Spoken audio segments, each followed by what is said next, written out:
So guys, isang mapagpalang pagkakataon po ulit para sa ating lahat. Thank you so much po sa inyong lahat na makakapag-try ulit na subaybayan ang bagong season ko na to, na tuloy-tuloy ko pong pinagsisikapang maialay sa ating Panginoon at sa kanyang bugtong na anak, sa ating Creator.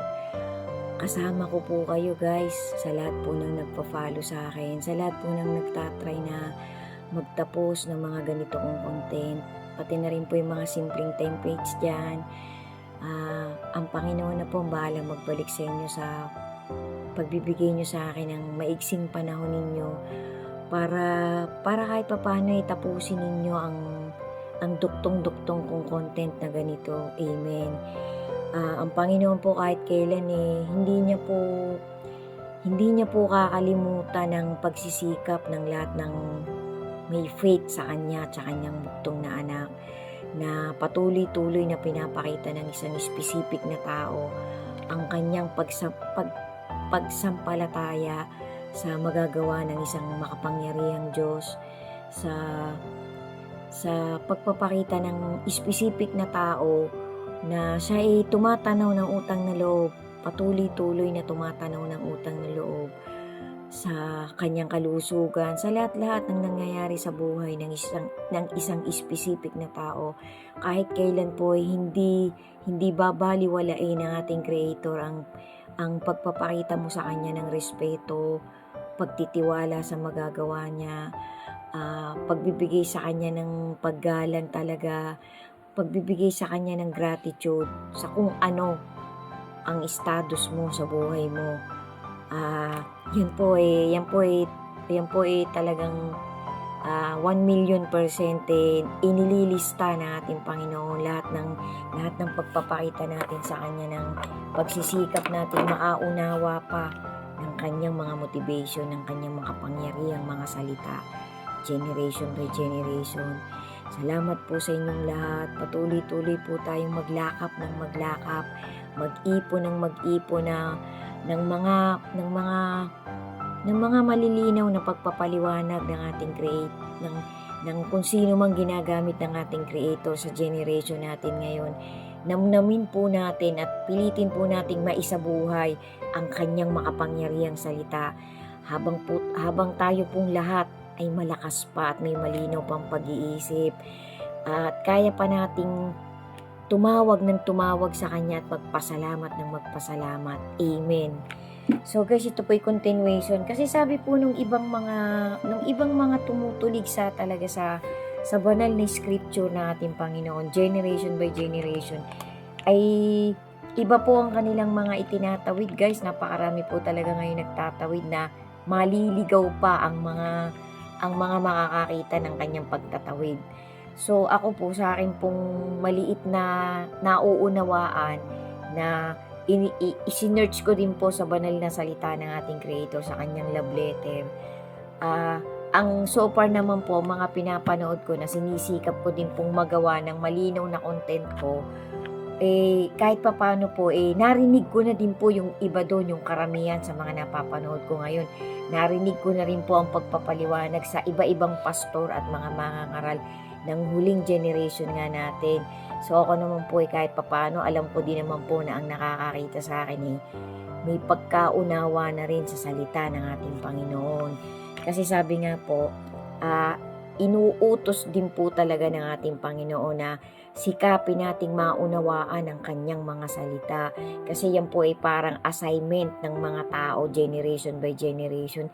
Kasi kapag hindi mo nauunawaan, maliligaw ka talaga guys. Maliligaw talaga ang kahit sino sa atin kapag tayo walang giya, kapag tayo walang ginagawang angkla, o hindi talaga tayo nagsasaliksik. Kasi utos po talaga ng Panginoon guys. Nasa Ecclesiastes po yata yan, o nasa Salmo, nasa Psalms, nasa mga salita din po yan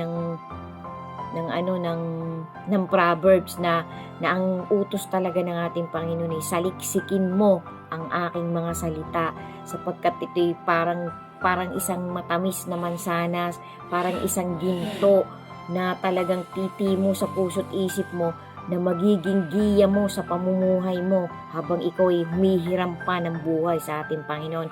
Facts yan guys, hindi ko na lang po talaga mai-specify ang eksaktong verse at chapter ng sinasabi ko, pero so far naman po marami na rin akong nailagay sa mga content kong ganito ng mga verses. Yan po mga nilalagay ko dyan wala po dyan hindi mahalaga guys, lahat po'y mahalaga. So kayo na po ang bahalang magpaumanhin sa akin kung minsan hindi masyadong kumpleto, hindi masyadong malinaw, kasi minsan po kasi ginagahol din ako sa minute sa pagtatawid ko, sa pagsasalita ko. Kaya bear with me po, dahil ito po'y alay natin, isinasama ko po kayo na lahat ng nagpa-follow sa akin, lahat ng nagtatry magtapos. Kapag dumadaan po ito sa inyong mga wall, sana po isamot dalangin ko talaga sa ating Panginoon makapaghatid ako ng maliit pang dagdag booster sa faith na pinanghahawakan po ng bawat isa sa atin. Kasi lahat po tayo ay may maliit lang na faith. Napakaswerte po ng mga taong talagang ginagamit ng ating Panginoon. Sana nga po kahit katitingi, isa din ako sa isang maliit na instrumento ng ating Panginoon, upang ang aking maliit na pagkaunawa ay maitawid ko sa pamamagitan nga po ng paggawa ko ng mga sarili kong content na ang pinagbasihan ko po ay mga dokumentaring facts and evidence din po na nanggaling sa salita ng ating Creator. Amen. Yan po ang ating isama sa mga to-do list natin, ang patuloy-tuloy tayong magsaliksik at magsikap na umunawa ng salita ng ating Panginoon. So sabi po nung grupo na to na pinapanood ko, meron po talagang dispensation. Kasi ang iba po kasi nalilito, yung iba po hindi nila talaga nauunawaan na minsan ang pagkaunawa ng karamihan po parang yung utos daw po ni Moses ay parang utos pa rin sa generation natin. Although mahalaga pa rin po yun. Sabi nga po, tinatawag ng Panginoon ang kanyang creation by dispensation. Parang yan yung pinaka mode ng pagtawag ng ating Panginoon. Panahon na tinatawag nating church age, panahon na tinatawag nating grace, faith, panahon na tinatawag na gospel of gods. So ito pong panahon natin na nilalakaran natin, ito daw po ay tinatawag na ang dapat nating sundin ay lahat ng iniutos kay Paul, kasi tayo po'y labas sa Israel. Ito po ay parang, kumbaga inuulit ko na lang, nasabi ko na rin po ito sa ibang content ko. So, para lang po magkaroon pa ng dagdag linaw, dagdag klaro. Kasi sabi po nila,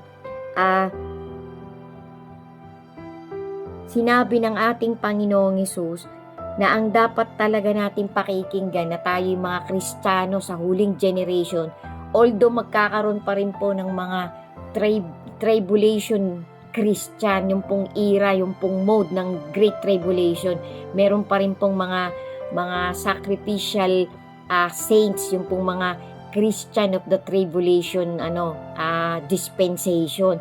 So tayo po ay nasa Christian mode, tayo po ay kumbaga nandun po tayo sa mode na ang dapat nating susundin ay yung mga salitang ipinasulat, ipinag-utos ng ating Lord Jesus kay Paul, kay Saulo. Nandun po itong generation natin na to. Kasi iba-iba nga po meron pong panahon ng law na tinatawag na dispensation of law na ikinuman ng ating Creator kay Moses. Iba po yun. Hindi po natin po pwedeng i-imply na ang utos ni Moses ay nandito sa mga Christian of last generation. Magkakaiba po guys, parang may mga category. So nilinaw po ito ng dokumentaring pinapagpatuloy kong tapusin guys, medyo mahaba, pero ito nga pong tinatawid ko mga natapos ko na, hinihimay-himay ko po, kaya bear with me po guys.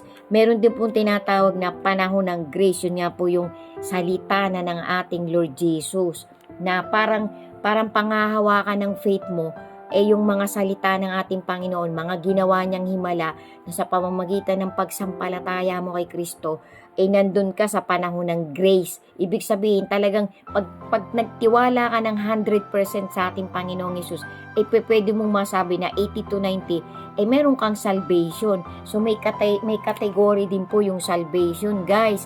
abangan nyo po, itatawid ko rin po yan. So, napakarami ko pong notes, guys. Hindi pa po tapos, mahaba po. Thank you po and may kasunod pa po.